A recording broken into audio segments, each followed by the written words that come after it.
Welcome to Season 2 of the Soar podcast, the place for creative entrepreneurs who want to build healthier, happier, more profitable self-employed businesses. I'm your host, Ray Hyde Cornell, business mentor at Chiron Consulting and CEO and senior copywriter at Cornell Content Marketing. Get ready to soar.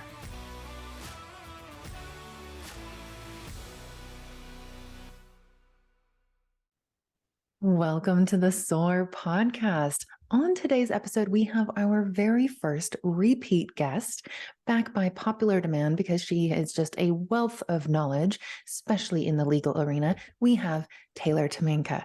Taylor, remind our listeners what it is that you do and what your business does specifically. So I am a small business attorney, but specifically I help creative-based businesses, servicepreneurs, freelancers, coaches, consultants, kind of within this creative realm, if you will, help them protect their intellectual property as well as just their business structure in general. Yeah. And right after we recorded the first episode that you were on with me, we were having conversations in the Chiron Slack community. And actually, one of our community members was having this crazy situation going on with Novo Bank, and her bank account got hacked. And there was like a 6 to 8 week delay that they were going to make her wait in order to help her out. And then someone else was talking about having problems with clients paying. And it just all kind of happened at the perfect time for these conversations to come up. And so I went to our Chiron Slack community and said, hey, let's do another conversation with Taylor. Tell me what questions you guys have, and let's get some really clear answers to a lot of these questions that I think probably 99% of freelancers struggle with. And that first one that we're going to dive into today is, what can someone do if a client doesn't pay? I mean, this happens so often. This has happened to me a couple of times over the course of 15 years. I mean, it's gonna happen to everybody eventually. But what happens if you have done your job, you have fulfilled your end of the contractual obligation, and the client is either ghosting you, or they're maybe they're giving you excuses like, oh, I'm just waiting for this check to come in, or I'm waiting for this other client to pay, or I'm waiting for this, or I'm waiting for that. You'll get your money. Or maybe they're just not even talking to you at all. What do you do? Well, fantastic question. I get this all the time. I cannot tell you. Um, so many people come to me because this has already happened to them and they want to prevent that from happening in the future. So it really boils down to what is in your contract for what you can do. And we'll, talk about specific terms later. But typically, when this happens with freelancers, especially, the person on the other side doesn't have a team of 50 people. It's typically just that person, and they're probably dipping into their own personal bank account, which is why they can't pay you. So typically, I do tell business owners that they need to see if there's anyone else within the business that they can contact, because that person just may not be in charge of payments and they just completely disregarded your email, or they forgot to forward it on to the correct person. It could be possibly just a mistake. And I've had that happen to me before, where I was very, very angry and I came at them very aggressively. But it was a simple mistake. So I always say, I preface, just start on a kind note. Yeah. And try and see if a mistake has been made, or, a miscommunication has been made somewhere. Yes. And I want to pause you real quick right there, because there are a couple things that I think we need to, little tools that we can suggest. So for example, when you're sending your invoices, use an email tracker. Like I use Streak through Gmail. If you use Dubsado, it will tell you if someone has opened your email. If you use Boomerang, there are all sorts of different tools that you can use that layer on top of, especially if you're using Gmail. That's what I recommend. I have my rayrose at cornellcontentmarketing.com email address, but I access it through Gmail. I can layer these tools on top, and that tells me if someone even opened my email. Because if I'm looking and I see, oh, it hasn't even been opened, maybe my emails are going to spam and they've just never even received my invoice because it's a link or it has a PDF attached or whatever it might be. And then you're going to approach the situation very differently than if you can see, oh, they've opened my email 3 times and they are choosing to store it away somewhere or ignore it or archive it and not pay. Absolutely. That's a great point. I'm glad you paused to say that. Because I absolutely do have that installed on my email account as well for that Yeah, exact same super reason. helpful. Yeah. So if it isn't a mistake and this is the only person in the business and they're ghosting you, you have not heard from them at all. The next thing to do is to send one of those really fun cease and desist or demand letters demanding payment. And I have gotten mixed reviews on this. Sometimes um, a person needs to see a lawyer's, heading the letterhead on the Mm, letter for them to really feel like any power or backing behind it. But sometimes I've had clients that just wrote their own demand letter, and you can find examples everywhere online. Those are mm, they're pretty much all the same. Um, but I'm going to give you a really good tip how to make it even juicier because people, especially small business owners and freelancers, we rely on reviews and referrals mhm, from people, right? So, one of the things that I personally like to include in my demand letters is that if you do not reply, if you do not pay, just to let you know, I'm going to be contacting the Better Business Bureau. I'm going to be writing reviews and referrals. That will not be positive for you. If they have a license, like as a lawyer, I have a license and there's an ethics committee that I have to abide by their rules. And if I do something wrong, any of my clients are allowed to report me to the licensing committee. And if they have a license like that, you can also threaten to report them to their licensure association. And it is like magic when mhm. you threaten things like that because that could kill a business. Yeah. I mean, just one negative review, if you don't have a million of them on Google, can tank your score, and that also hurts your, search engine optimization, where you are in the Google listing page. I mean, it can really mess you up. Yep. So I do tend to get a lot more responses back if you Yeah. include things like that. And I know it feels really shady and gross, but you don't have to do it. Right. It's just an open threat, and as a customer of this business, you are fully entitled to tell the public how your experience went. And honestly, if this is how they operate their business, then other people should be aware that you're not going to be paid. Yeah, Sorry. absolutely. And a lot of people, I think, especially creative freelancers who tend to be more on the sensitive side, we are very reluctant to threaten. But at the same time, you Yes. need to think about, okay, what is the fear? If you say, hey, you per our contract, payment was due. This is how we knew that the project was completed. I have fulfilled my portion. Your payment was due at this time. Ideally, you have some sort of late fee structure in there. So you say, I waived your first, week of late fees or whatever as a courtesy to you. Okay, but then you didn't pay that. So I did apply this late fee. And, you're kind of outlining everything that's there. If you are afraid to then go to that next step and say, hey, look, if you have not paid this by such and such date, I will take measures to report our interaction on Google My Business reviews, on the Better Business Bureau, etc. If you're worried about what that's going to do to your client relationship, well, do you really want a relationship with this client anymore if they are a non-payer? Or if you're worried, oh, well, what if they badmouth me? Do you really want any clients who are going to not understand your side and not back you up if that client were to say, oh, this writer or this designer left a bad Google review because I didn't pay her invoice 6 months after the project was complete? Any friend who that person is saying that to should probably be like, dude, you should have paid your writer, you should have paid your designer. So it's not really burning a bridge that you want to keep around anyway. Absolutely. Absolutely. And honestly, is there even a relationship?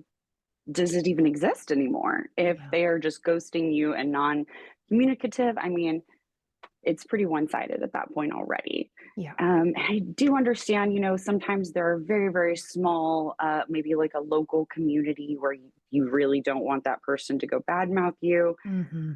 You've just got to kind of play that by how you personally feel, how aggressive this other person may or may not be. And that's just going to be a situation by situation basis. Yeah. But again, like you said, it's not necessarily a threat. It's, I'm going to tell people the truth about who you are. Do you want me to do that? Right. And I also think it depends on the amount. So, for example, I had a writer who I've been working with her, and we've been working together in a number of different capacities. She's written under Cornell. I've been mentoring her through Chiron. And she came to me one day and she's like, "Hey, I wrote this thing for this guy. It wasn't that much. I think it was like $175 or something like that. But it was the principle of the thing. She's like, he's ghosting me. He's not paying my invoice. We've been done for 4 weeks. I just don't like the way this feels." And she felt like she really needed to stand up for herself, but she also didn't want to turn this into something that was going to drag out or go through collections or something like that, because she didn't want to kind of amplify the negative energy that she was feeling in relation to this client and this project. And so we crafted an email where I've used this line many times in the past with clients who are just, kind of bullying and just, not taking invoices and payment deadlines seriously. And it said something to the effect of, "We've completed our project. These were the terms. You have failed to pay on time. I've given you several reminders. At this point, if you're going to pay me, that's a matter of your own integrity. But from now on, I'm no longer going to be engaging with you." And within about 30 minutes of getting that email, he paid her. And so it was playing on, and this is the exact same thing that has happened with me when I use that. It's a matter of your own integrity, but peace out, motherfucker, pretty much. Yeah. And that line really gets people because they have such pride and they think that they can basically, get one up on the little freelancer. But then when you bring up, what, this is your own conscience, this is your own integrity, that kind of hits them where it hurts. I am really proud of you guys. I'm going to start including that on my demand Yeah. letters from now on. Yeah, it's a really great line that really speaks to what people actually care about, because apparently they don't care about their relationships, their professionalism, but it hits them in that ego spot. And that can sometimes be something that you can use without having to go public, like leaving reviews, and also to just kind of stand your ground, say, "I know that I'm in the right here. And if you decide to be in the wrong moving forward, that's fine, but I'm cutting energetic, emotional, and professional ties here." Yeah. And that also, like you said, you're letting that energy go. Exactly. 'Cause sometimes that can just hang over you and it can Mhm. ruin the next few months, even if they're great. Right, So right. yeah, And I letting that go think can be really great. letting that go is great for amounts that you would consider, and this is going to be a different number for everybody, but if you consider it, it's not that much, it's not going to make or break my bank account, but man, it's just the principle of the thing. I would suggest going that route. Whereas if this is thousands of dollars or any lump sum that you feel is like, I really need this. I put a ton of time and energy into this. I really deserve to get paid. In those cases, then let's say you've sent the demand letter and you've used all the verbal and emotional kind of tricks that we have up our sleeves. Then are there any, practical or pragmatic kind of steps that you take? Like, do you go to collections? Do you bring an attorney into the picture? Like, what would you suggest as kind of these stages of escalation? So exactly what you mentioned, I would go to a collection agency or in the Mm. very least, Google how you can put it on their credit score Mm. if you send them to collection agencies will mark it on your credit score, and that's most of the time that's how they get people to pay because it tanks your credit score, and then you're not able to buy a car or buy a Mm. house or open a new credit card. So uh, even if they're not paying it now and they're ghosting you, and again, like it is an amount that you need this payment to make your mortgage that month or whatever. Yeah. A lot of freelancers work paycheck to paycheck, Hmm. and again, it's going to be your own amount that you come up with. But um, it would be smart to then look up how you could put it on their credit report, which you can. So, collection agencies, I would first try and do it yourself, and if you can't figure out how to do it, then reach out to them. But that's better for a situation where like you're a doctor's office and you have a ton of people that you're sending to a collection agency, and it's more Hmm. of like a mass amount. Yeah. But if it's just one or two, which hopefully that's all that's happening here, uh, I would try and figure out how to do that yourself. And I Hmm. know that you can. I've just never personally done it. Okay. And that was going to Um, be my next question because so I think I have some either misconceptions or just gaps in knowledge around the way that you get something on someone's credit report or the way collections agencies work. So, when I'm working with clients, I have their name, their address, their phone number, their email address, their business name, but often that's it. I don't collect credit card information. I don't collect EIN or social security numbers. So, can you put something on someone's credit report without knowing their social or their EIN or anything like that? I would think you would need at least their EIN. Okay. I do know in the state of Texas, you can look up someone's Texas taxpayer number. That's Oh, public record. okay. So it may depend state to state Hmm. on, you know, what that number looks like, where you can find it. But Hmm. in Texas, it is available. Okay. Um, and I would honestly have to maybe come back and do another whole podcast on credit reports and all of that fun stuff. Yeah. Um, fun stuff, I say. But Scary really, a stuff. collection agent is the last step you take Yeah. before heading to court and having to probably fork over a little bit of money. Yeah. Okay. So I want to ask you more questions about the, oh, I just lost the term. Collections agency. I want to ask you more questions about that and specifically around invoicing and contract terms. We are going to take a super short commercial break and we'll be right back. Hey, this is Ray. Ready to build a business that supports a life you love, a life you've always dreamed of? It's time to stop passively dealing with what's right in front of you and start deliberately designing your own future. That's exactly what we do in private business mentoring. You and I work together to create a completely custom to you business model that gives you everything you want and need while protecting you from stress and burnout. Ready to get started? Go to chironconsulting.us/mentoring to learn more. There you can also book a free call with me so we can start getting to know each other and see if mentoring is right for you. Plus, I love working with early stage entrepreneurs. That's why my mentoring packages are priced so low. I want you to soar. So don't worry about having to shell out thousands of dollars. Not here. Just go to chironconsulting.us/mentoring to learn more. We are back. So, Taylor, talk to me about the different types of collections agencies because I've seen and like what can someone expect to pay, because I think that factors into, am I actually going to send this to collections? Is it actually worth it to do that? So I've seen, and God, I wish I could remember her name because this was probably like 10 years ago. There was a woman who ran a service, like this is everything that she did. She wasn't a collections agency, but I think she called herself like a payment fulfiller or something like that.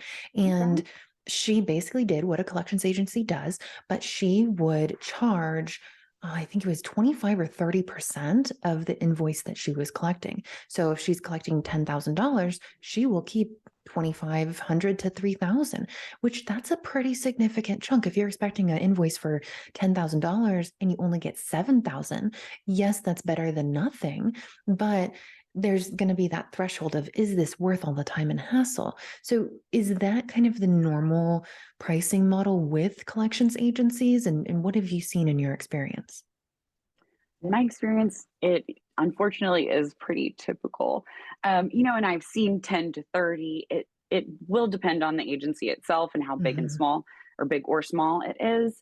But it does tend to be based on the total amount and a percentage of that. Mhm. Because sometimes it's a lot harder to collect a $100,000 debt than it is to collect a $50 debt. Mhm. So a lot more can go into that, a lot more work, a lot more labor. They're paying people salaries.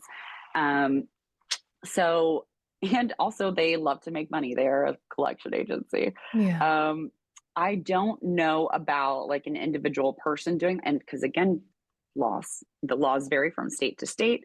I know in Texas, attorneys can do collections. Collection agencies obviously can, but they are heavily regulated Mm. by, credit bureaus and federal rules just regulating collections in general. If someone tells you stop calling me and you do Mhm. not stop calling them, you can sue the collection agency for that. And there's insane rules on all of that. Really? So So if you a would need to collections go to someone that knows what they're doing. so uh, clarify that for me. If a collections agency is legitimately trying to collect a debt and they are contacting the person who owes the debt and they call them and they call them again and they call them again, and finally that person answers and says, "Stop calling me." Even if they just say it out of frustration, even though they know they're in the wrong and they owe, the collection agency has to stop calling? Yeah, they Really? do. Absolutely. And especially if you are an attorney doing those collections, because you can get in trouble with your license if you continue to do that, because it can be, what is the word? Not fraudulent. Um, God, what word am I looking for? I guess I'm it's almost like totally losing my harassment mind. in a way? Harassment. Yes, exactly. Huh. That's exactly what it becomes, and people have the right to not be harassed about something. If they can't pay it, they can't pay it, and then they dock their credit score. Mm. And if you can't pay it, you can't pay it, and that's just what happens. And that's kind of how they get back at you, is by docking your credit score. Mm. But people don't deserve to be harassed like that. Yeah. I mean, now, does that mean that they will stop calling you? No, it does not.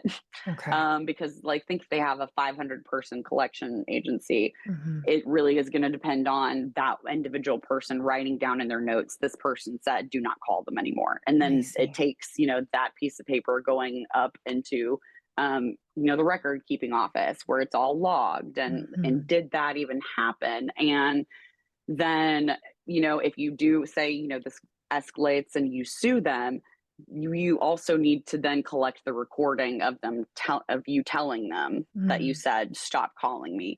And probably they're going to delete that recording or say like, Yeah. oh, it's been too long of a time, we don't keep those recordings anymore. So I'm not saying that this is something easy to do, Mhm. but it is against the law. I see. Okay. So, is there any other option once you've sent the snarky emails, the demand letters, you've recruited a collections agency, you've made a mark on their credit report? Is there anything else that is an option for getting your payment? Well, the next step is to go to court. Oh, and yeah, I don't think anybody wants to do that, Yeah. right? I mean, of course, unless we're talking about tens of thousands of dollars, and then it might actually be worth it. But in that situation, you would hopefully have gotten at least a down payment and had a payment structure that follows the project so that you are getting paid as the project is getting carried out. Absolutely. Yes. Yeah. Hopefully. But, sometimes I've seen contracts where it's, a handshake and Mm, none of this is really agreed. And, oh, they were going to pay me. They were going to pay me. And this had to be done before then. And, things happen yeah. and people just end up not getting paid and they can be out hundreds of thousands of dollars. So, yeah, absolutely. Hopefully they do have that in place. But I've seen a few people that unfortunately were the ones that did not. Yeah.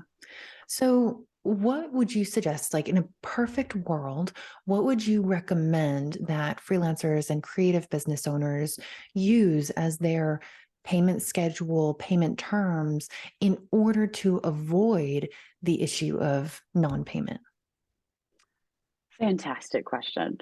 Um, this is going to depend on the scope of work, what you're Hmm. doing, exactly, the industry, industry norms, all of that. So this could, give and take a little bit here. But if at all possible, I always tell clients get payment up front. Mhm. Get all of it up front. And if it's, your services are $10,000, I understand people can't necessarily pay that all in one lump sum.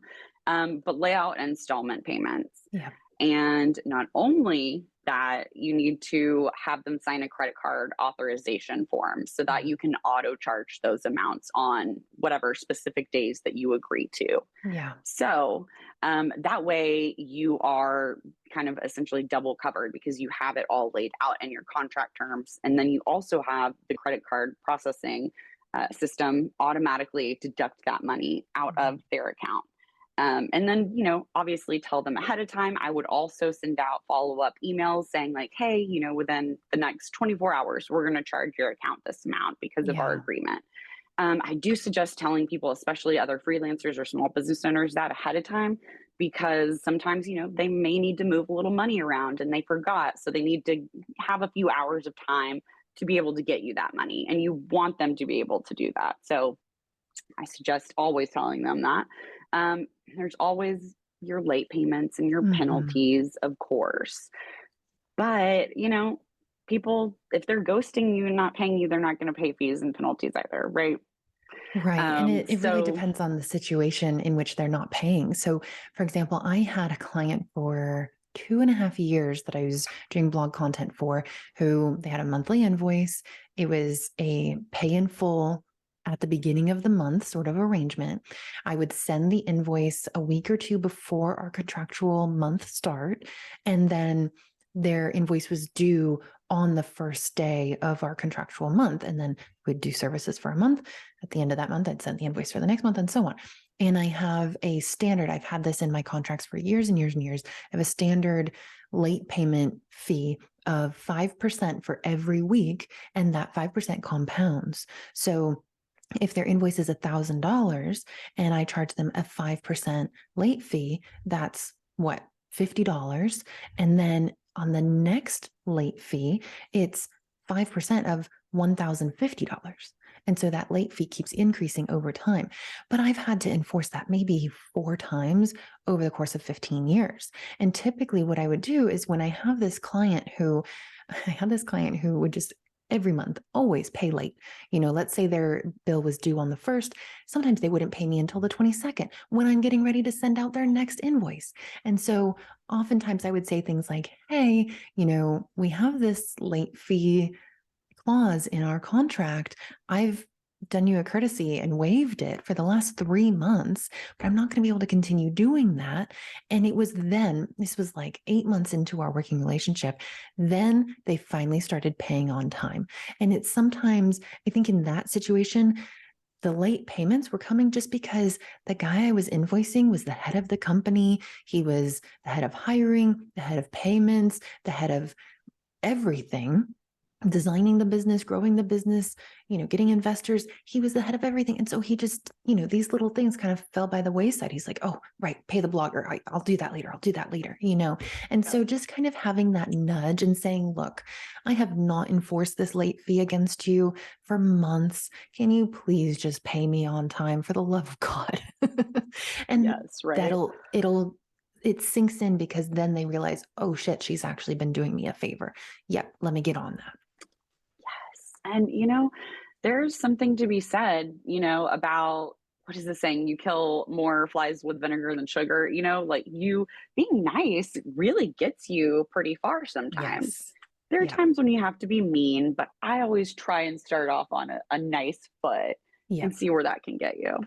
I agree. And another thing that you mentioned was collecting credit card information. And I think this is really smart with long-term payment plans and things like that, and with companies that are larger that either don't have an accounts payable department or they are just used to giving their credit card information for ongoing services. But if you're working with a smaller business, a lot of my clients who are smaller business, they don't feel comfortable with that. And I also don't want the responsibility of having to send out dunning emails. So especially in the subscription industry or in any kind of relationship where you are going to be automatically charging someone's credit card, you have to send out dunning emails. It's a legal compliance issue. And dunning emails are those that say, hey, your card is going to be billed in 3 days or in 5 days or in 24 hours. And then after the fact, after you've charged them, sending them a receipt. I don't want to have to deal with any of that. I just want to send my invoice, get payment, and have my clients, use their credit card or debit card or whatever is comfortable for them that month. And so I think there's, like, in a perfect world, yes, you would have the credit card information, but if that is causing you too much hassle, then I think there are things that you need to put in place, like payment is due in full upfront. And if you are late on your payment by 7 days, we stop services. And if that means we have to push back deadlines and everything becomes late because you didn't make your payment, then so be it. But that's on you as the client. Yeah, absolutely. And that was one of the next ones I was going to mention was the I must suspension have of read your mind. services. Yes. Yes. And one of the mistakes I do see a lot of the time, even if people do include that provision in there, Mm. they'll say, I'm not going to continue services 3 weeks in. 3 weeks Mhm. into the month, whoa, girlfriend, you have done way too much free work. First of all, Right. you need to be limiting Right. that up to like a week max, in my opinion. Because again, freelancers work paycheck to paycheck a lot of the time. And like, you don't need to be spending time on a client that's not paying you. Right. So I always try and convince clients to limit it to 3 to 7 days. Mm. And I Yeah. know three is a little tight, but and it could depend on the industry. If you're doing Mhm. social media management and you're on their Instagram every day for an hour, I mean that's a lot of your time. Yes.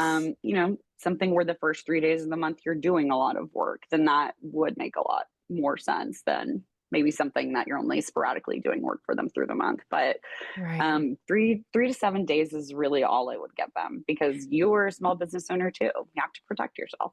Absolutely. And I think it also depends on the client. If this is a brand new client to you, they didn't come through a referral, you don't have any prior kind of knowledge of how they operate, what their personality and demeanor is like, if you don't have a super strong relationship, then absolutely, once you hit that 7-day mark, if they haven't paid, stop services. Now, I know what I've done with clients who either I've been working with for a long time or I know them through a trusted referral. I won't okay, so let me give context. In the case of something like blog content, where we have a very cyclical process that we go through every month of, in the first week, we are coming up with topics and getting those topics approved. We're sending out assignments. In the second week, the writers are writing. In the third week, the editors are editing. And in the fourth week of the month, that's when we actually deliver blog content. So if a client hasn't paid by week 3, then usually I will not stop the operation because otherwise I'm cutting into my writer's time and my editor's time. But if they haven't paid by week 4, I will not deliver their blogs. I'll still pay my writers and my editors because I have buffer in the business to accommodate that. But Mhm. I will hold those blogs ransom until we get payment for them. So, and that depends on the relationship with the client. If I know, oh, they've been on vacation or, oh, they just had a baby or they've been Right. sick or whatever it might be, then I won't pause services, but I will withhold the final delivery of the product until payment is made. Yes, absolutely. And on that, so say you're an influencer or a blogger and Mhm. you're posting social media content you're being paid for that. I also try and convince clients to include a clause in there that says if you do not pay me within X amount or per these payment terms, then I have the right to remove the image and just Mm. completely take it down. Yeah. And you do not have no longer have licensing rights over that or whatever it is for their ownership. That's kind of the same way, kind of a way to get back, not back at you, but move backwards Hmm. and kind of what you're saying, like withhold the content from them because that's really what they want from you is that content. Exactly. And maybe you can always repost it, you can always redo things, but that way at least maybe you're a little more protected. Yeah. Yeah, absolutely. So are there any other things that people need to include in their contracts? We've talked about late payment fees. We've talked about cessation of work if payment is not made by a certain time.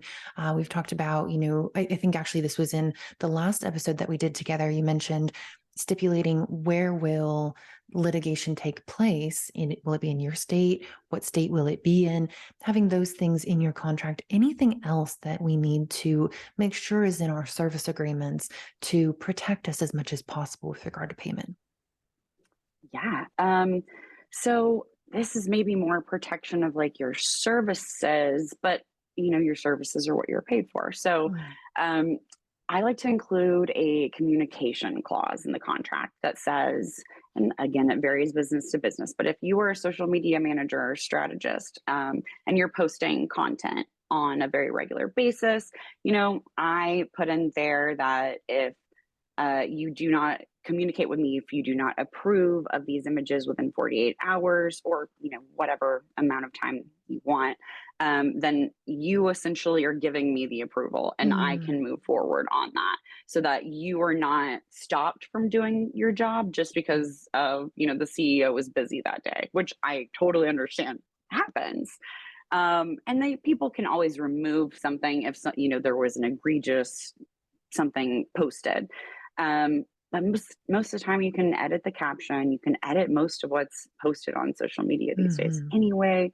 Um, but a lot of the time, I'm hearing from my clients that, well, I really need to do XYZ to get their website up, but they haven't given me the content and I can't get Mm. paid until I deliver this to them. So then it hurts their payment timeline because you have to move past it because the client is not giving you the work that they are required to for you to do your job and deliver the deliverable.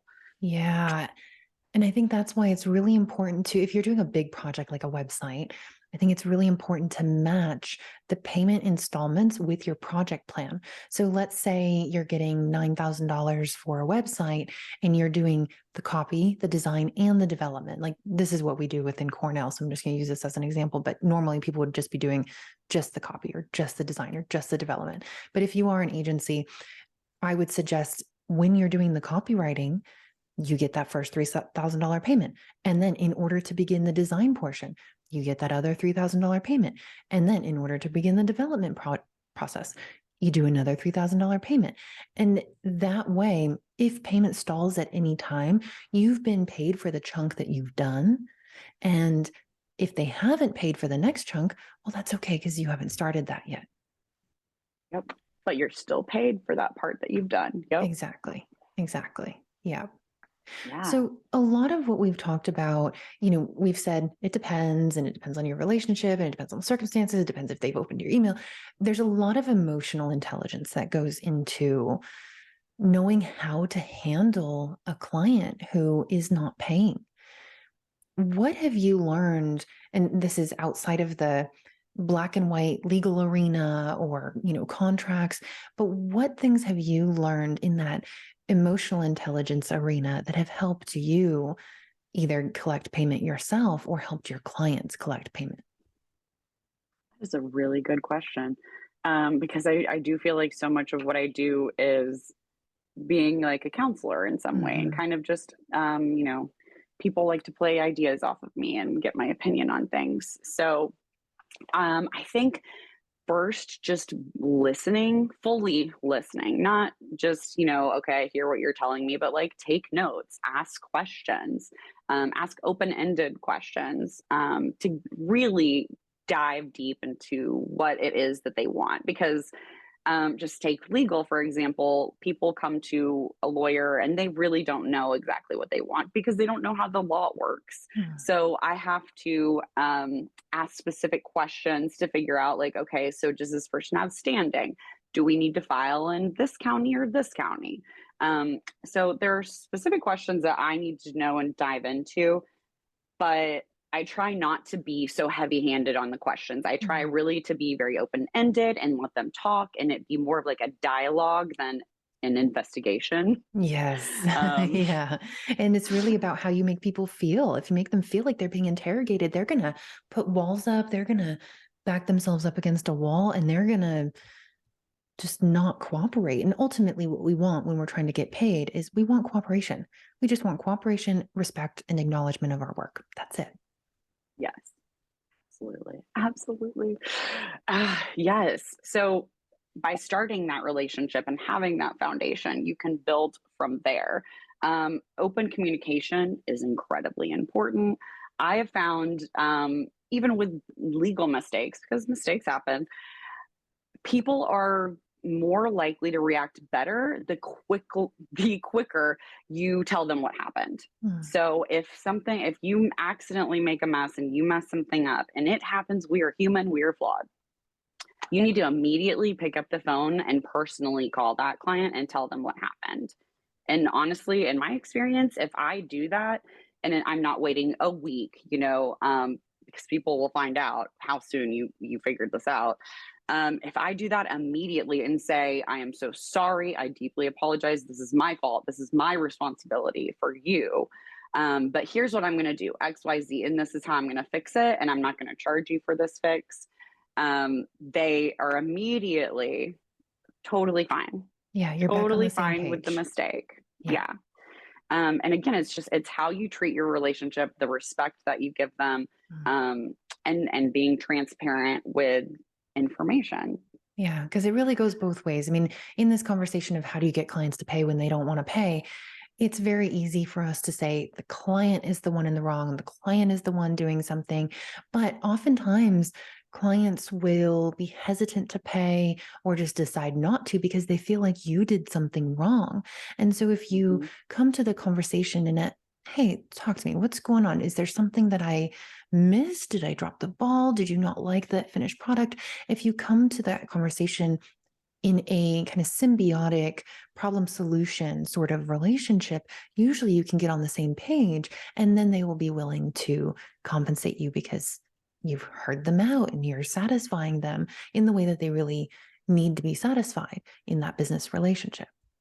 Yeah. And honestly, those clients that I've made mistakes, but I've owned up to it and I fixed it, those are the clients that pay more regularly, Mm, more on time, and they leave reviews without me asking.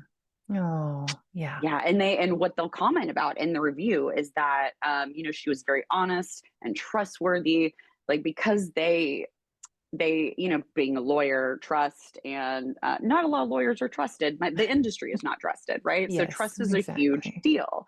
And admitting that I did something wrong and that I'm a Mm, human being and I'm on the same like playing field and level as you is humbling, and people respect that and yes. really, like that you're just another person, just like them. Yeah, exactly. I agree. Like I mentioned, we have talked about a lot of emotional intelligence and like relational kind of nuances, but are there specific, this is actually a question that comes from our community, are there specific invoicing tools or platforms that you recommend in order to not necessarily, maybe it is secure payment faster, easier, or better, but also make sure that someone can't, and I'm thinking specifically of PayPal in this instance, can't demand a refund through the payment platform when they're not entitled to a refund because you have actually satisfied the terms of your contract. And I've heard of that happening many, many, many times, which is why a lot of freelancers and creatives don't take payment over PayPal anymore. So that was a bit of a tangent, but what do you recommend that people use for invoicing? Great question. So, two-part answer. So, one, you need to have provisions in your contract again that relate to chargeback provisions, because that is Mm, exactly what we're talking about. Because not only is that money taken away from you, you're charged a fee as the business owner for the mhm. bank even having to deal with this issue, Yes, and often even there's a though little bit. it wasn't you. Yeah, and then they put like a black mark on your record, especially if it is PayPal. I think PayPal, after a certain number of chargebacks, they will actually close your account and say, pending review, you cannot accept money anymore, which I mean, I think that's a good thing from a consumer's perspective. But what if someone just has really bad luck and they have a bunch of shitty clients who keep doing chargebacks when they're not legit chargebacks?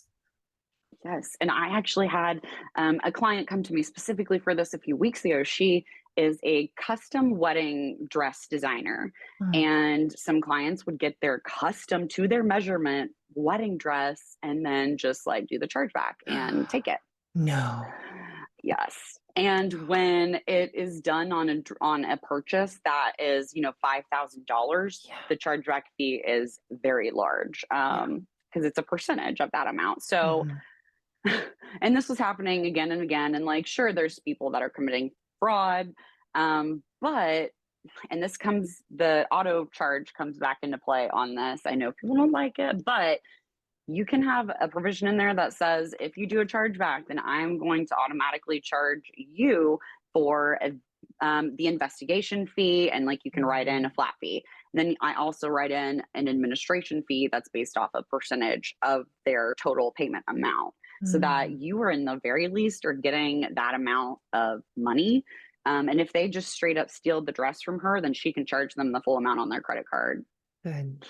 And again, that's not going to work for every industry, Mhm. but she was specifically having problems with like, $700 chargeback fees on every single one. And I mean, it was killing her business. Yeah. So we had to come up with something that would give her some form of protection, Apart because from it like was a huge issue for her. apart from a morality survey when first deciding to work with someone as a client, because who does that? I mean, that's just awful. It is, isn't it? Yeah. I mean, but she's having so many issues with this. And I don't recommend that for everybody, because that is going to be a clause that may scare people Hmm. away from working with you. But again, that was her specific issue that she was having with her business. So in that instance, it worked. And was she using PayPal? Yeah, she was using Hmm. PayPal. Yeah. Yeah. It's Hmm. for some reason, PayPal just makes it really easy for people to do a chargeback. Yes, Yeah. it's insane. I mean, and I love PayPal. It's wonderful, but it's not great for small businesses. Right. It's kind of the category king, like everybody knows about it. But that's why within the agency, my team invoices me once a month. And whenever a new person joins the team, they go, "What invoicing tool do you want me to use?" And I always tell them the same thing. I'm like, I am invoicing tool agnostic. You invoice me with whatever you want and I will pay it. I don't care if it's a PDF and you want me to pay you through PayPal, if it's Wave or Harvest or FreshBooks or Dubsado, QuickBooks, I don't care, whatever you're comfortable with, because everybody kind of has different things that they're looking for. But from a legal standpoint and from a protection standpoint, which platform have you found is the best one? Great question. None of them are wonderful, I will Yeah. say.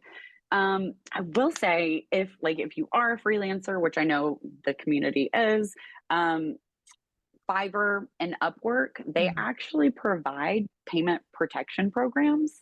So if you aren't paid, you can apply to their program and actually potentially get that money back from Upwork and Fiverr Yeah. themselves. And I'm going to be very snarky here, but they can do that because they take 20 to 30% of what you've earned for every Yep. single job that you've done. So while And it, that's it works out for them better yes. in the end, right? Exactly. So, and I'm going to just layer my opinion here. While that's a Please good do. model of this payment protection, I love that model. Fiverr and Upwork are atrocious, just insidious communities that I'm learning something really, new.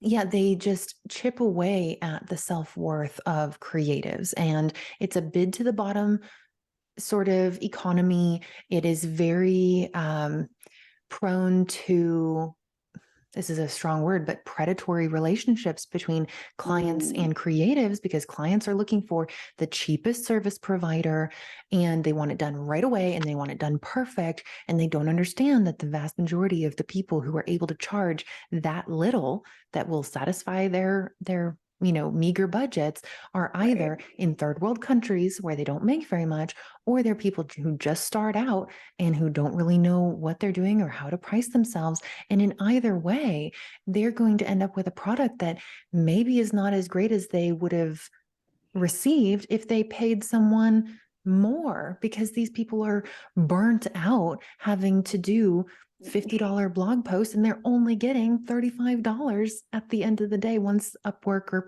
Fiverr sends them their paycheck. So I had to go on a little All right, well tirade then there. forget everything I said because I mean, if they're like that, and I don't personally use these sites, which Mm. is how, why am I recommending them then? So screw what I said But because that that's awful. model, the payment protection model, that is a good thing. Is there, and I don't know of one, but maybe we need to invent one. Is there Right. a invoicing platform that actually, kind of like how credit cards do it nowadays? I remember, Mhm. 10, 15 years ago, if you had a dispute on your credit card, you could issue a chargeback and the credit card company would be totally in your favor. 99 times out of 100, you would get that refund and the company you did the chargeback to would be screwed. Whereas Mhm. nowadays, a lot of credit card companies are more like, okay, we see you requested a chargeback. We're going to hold these funds in limbo and we're going to investigate so that they actually have a fair sort of playing field for the purchaser and the product or service provider. I think that's a Mhm. much better way of doing things, but I don't know of any invoicing tools, Harvest, FreshBooks, Wave, and so on, QuickBooks, that has anything like that. Do you? I don't. Yeah. No.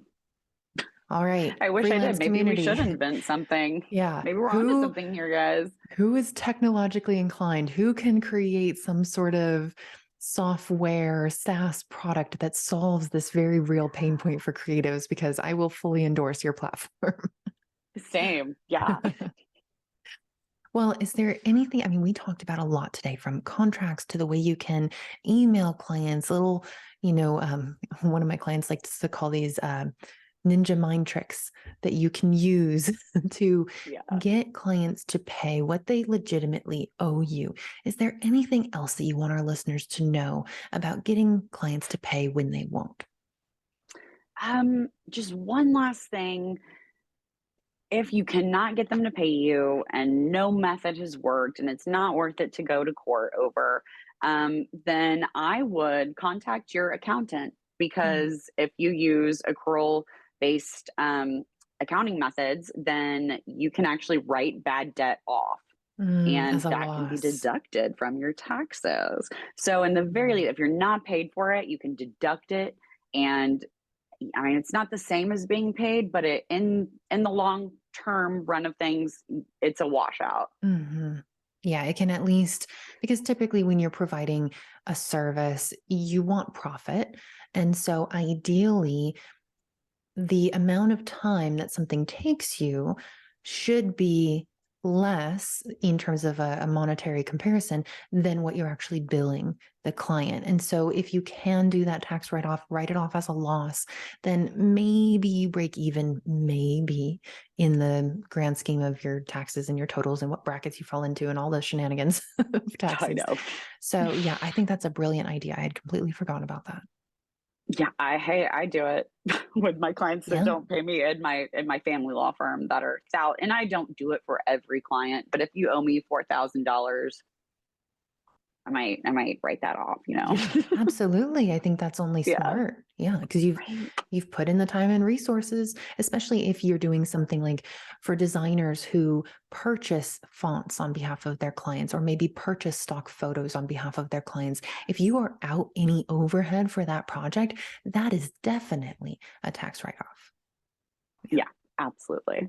Excellent. Well, thank you so much for being here, Taylor. You answered so many burning questions that every single freelancer I've ever known has come up against these problems. So thank you so much. Absolutely. Happy to be here. Thanks for having me. Always, always, always.